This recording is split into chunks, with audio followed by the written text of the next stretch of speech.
And this is something that exponential kind of movement to technology and what was happening kind of at our base layer, what was happening with information, was predicted that this was just going to accelerate, and we're on two different systems. We're on a system that we live in that is an inflationary monetary system that is trying to push prices up, and an exponentially deflationary system, really, because of technology. As things turn into information, and information wants to be free. And so we're about where from the book. It predicted kind of a bunch of these steps that are coming. Financial system is going to emerge, and the existing financial system must continue to concentrate wealth, privilege, or reset. And typically, and when I say wealth privilege, it's not just wealth and privilege. It has to centralize control-making authority in the state.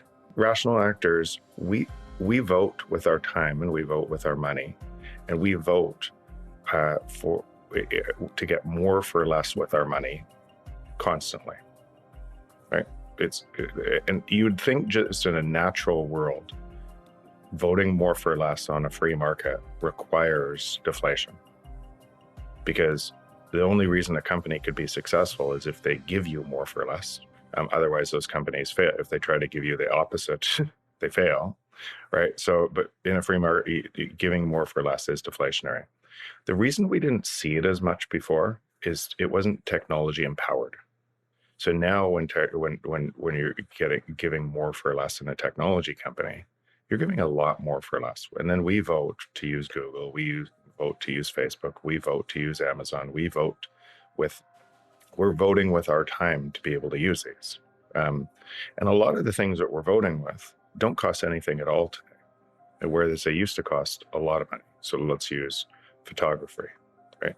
We used to vote, and we made Kodak a monopoly by voting to their entire distribution channel of selling film and everything else. And think about all the people in that distribution, film selling, editing, everything else, to be able to get a small number of photos, and then look back at those photos a week later when we went to have them developed and say, oh, I missed the photo, right?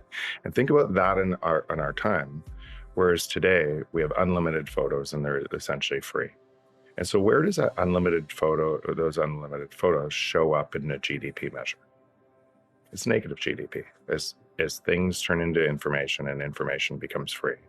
In a competitive environment, because we all vote with our time to get more for less, keeps pushing prices down. So that's on one axis, and that we should expect more of that.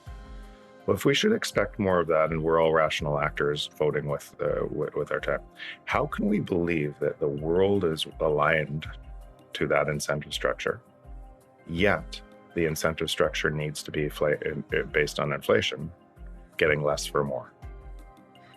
And in that, what you see is the entire incentive structure is a consolidation of power. Unfortunately, I wish that it removes, by doing so, you're removing individual rights and freedoms in the entire way. And as you do that, and as you remove individual rights and freedoms, what the people most hurt from that will vote to remove more individual rights and freedoms, because they don't have the money to be able to pay for the unnaturally high prices that you've created in the first place. So they go back to the same government. Where we are moving with technology is incompatible with an inflationary monetary system. It probably always was, but we didn't see it as fast. So you know how we'd have 80, 100-year cycles, big debt crises, and typically revolution and war and reset, or a different monetary policy where you'd say to government, essentially the winner of the war would say, we promise we won't do it this time. And then you'd go back to that and it would build up again.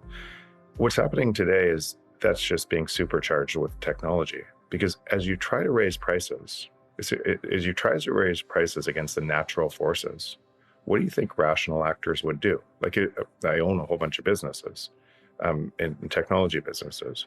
Will I let my labor price keep going up, or will I try to remove labor with technology? Because if I don't remove labor with technology, my business is over.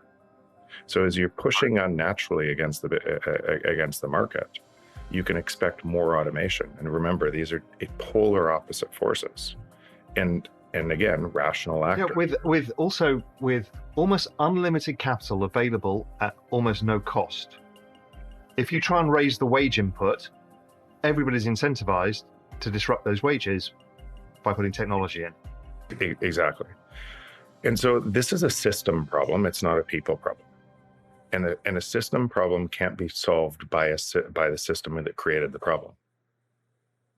It has to be solved from a different system, and that's when I look at technology like Bitcoin, that is a different system that allows us to reset our world in a peaceful path rather than a destructive path. Exactly as you're saying, that we will end up with concentrated power first. And it's going to tear the fabric of society because it's swinging between left and right, and people who embrace technology and people who fear technology. All of this has to happen before we eventually get to the next fear. And what you're suggesting is that we can't change this, the dynamics of this, until we end up adopting this new digital currency regime. Yeah, so you know how long I've been studying this, and the book was out of a, why can't people put this piece together to see that it's a different system? And so I'm at the forefront of a whole bunch of technology companies. You have technology companies on one side believing that they're going to be trillion and $2 trillion and $10 trillion entities as they drive artificial intelligence and robotics into the business. And when you think about, okay, if artificial intelligence is going to be, at some point in time, it doesn't matter if it's tomorrow or 10 years from now or 20 years from now, a path to be smarter than us. And it will remove labor the entire way along that path. So, but people, because of their fear, think about it as a light switch moment.